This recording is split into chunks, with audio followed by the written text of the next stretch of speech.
Hi, Mandy Johnson here. For those of you who have joined us for the Health and Wellness Veterans Guide, we're going to go through another part of that. So far, we've covered the overall culture of whole health and wellness and the purpose of why we're shifting to that care for our veterans across the facility in clinical care and just for well-being. Then we talked about how to make a SMART goal. Today, I want to start talking about one of the areas in the circle, and that area is power of the mind. So if you have this workbook, if you don't, you can request one through your primary care provider. You can use secure messaging to the health and wellness group, or you can call us at 501-257-3144. But on the, I believe, 4th page that you turn over, you will see a section called Power of the Mind. So we're going to kind of just run through that real quick. And if you have any questions, feel free to reach out to us at any time. So when we talk about power of the mind, that means different things for different people. I want you to think about, particularly, just explore what that means for you. Does it mean the mind is just powerful on its own? Are there things that you do to make your mind more powerful? But just feeling comfortable with what that means to you is the first start of being mindful of how you incorporate your mind into your daily life. So a lot of power of the mind people consider relaxing and healing and tapping into the power of the mind to be able to heal, or even just our attitudes. I'm a strong believer in that what we think, we tend to say. And if we don't catch it, sometimes we don't know what we're going to think until something happens to us. But if you can catch that thought, you can control things from there forward. But if you don't, we tend to have a thought, and then we tend to verbalize it, and then we tend to put it into action. So it's important to notice what our thoughts are, and if it's something that's negative, really try to change that power of thought by what we say and what we do. And that becomes our habit, and that's a lot easier to function with when we have positive habits than some self-defeating behavior habits. So just being mindful of that. Using mind-body breathing techniques, grounding techniques can make your mind stronger. When you think about stressful situations, our heart rate goes up, our blood pressure goes up, we may start to get a headache, we may get sweaty. So it can control literally how we feel, and it can make our health worse if we don't have healthy living mindful skills. So do you think by talking about that your mind can actually make your health worse? And do you think you can learn actions that can help make that health better? So for example, let's say in this book, I have an example and we'll use it. Tom's children are in several school activities. Tom has anxiety when he is around crowds that causes him stress. If you've had kids or family members with kids or kids that you care about and you try to go to their sports activities, there's a lot of sensory stimulus going around. So typically when Tom is stressed, his pulse will increase, his blood pressure will rise, his muscles tighten up, and this carries over into his whole evening. So when he goes home, he's tense and he's stressed. And this ineffective coping may cause his mind to race, making it even harder for him to engage with his family, even make it harder for him to fall asleep. So how might this affect Tom's body long term? When we do something repetitively over and over that makes the heart rate go up or tenses our muscles, it can cause acute long-term chronic pain, high blood pressure long-term. It can literally change the function of our body. So we can use those same skills to do the opposite.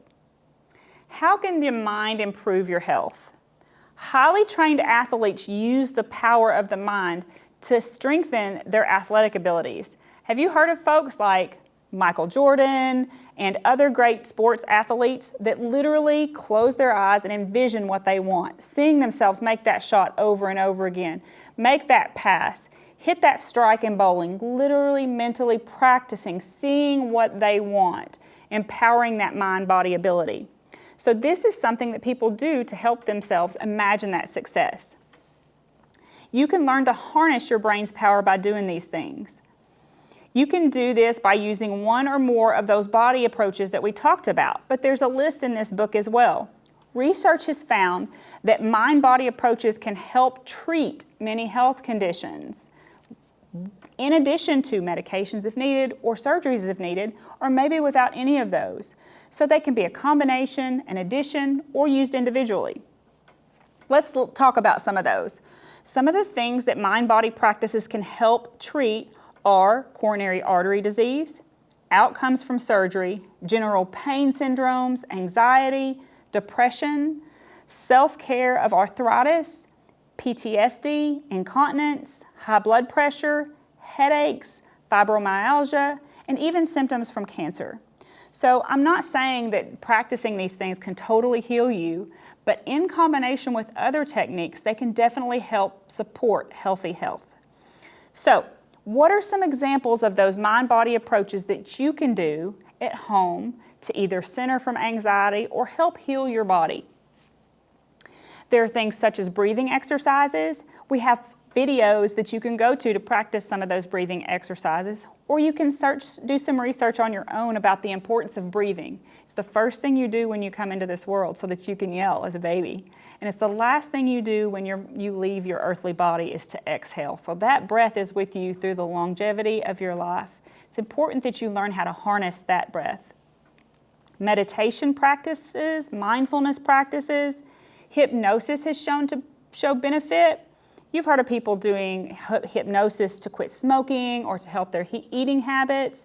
It can be used for chronic pain, all kinds of things that hypnosis can use. And that tends to be more of a clinical treatment-based approach. Biofeedback is kind of an electrical monitoring of the heart and being mindful of it. Visualization, progressive muscle relaxation. You can look up techniques to do that. And we'll do a video. I believe maybe LaManda did a muscle relaxation technique that you can use. And then you can even use essential oils as we've practiced in a video here too. You may have other things that have worked for you. Those are just a few things that have been shown to have a positive impact on health for people in general. In this book, on the page after Power of the Mind, just on the back side of it, it gives you a practice. And we won't go through it today, but we'll do a video of this practice at some point. And it's a mindful meditation practice where you close your eyes and you really bring your mindfulness to yourself and you practice your breathing and your mind and your mood and what you want to see in your life. So feel free to ask us for this book so you can practice that, or search. There are so many tools out there. There's Headspace app that you can use to do meditation and mindfulness practices. There's also Insight Timer, which is a free application with all kinds of guided imagery meditation or quiet music that you can meditate to, that you can set a timer to. There are so many resources out there for you to tap into. So I just want to say thank you for joining and taking the time for yourself to learn about healthy ways to improve your own health, and that the power of your mind is as strong as you make it. Have a great day and stay happy, healthy, and well. Thank you.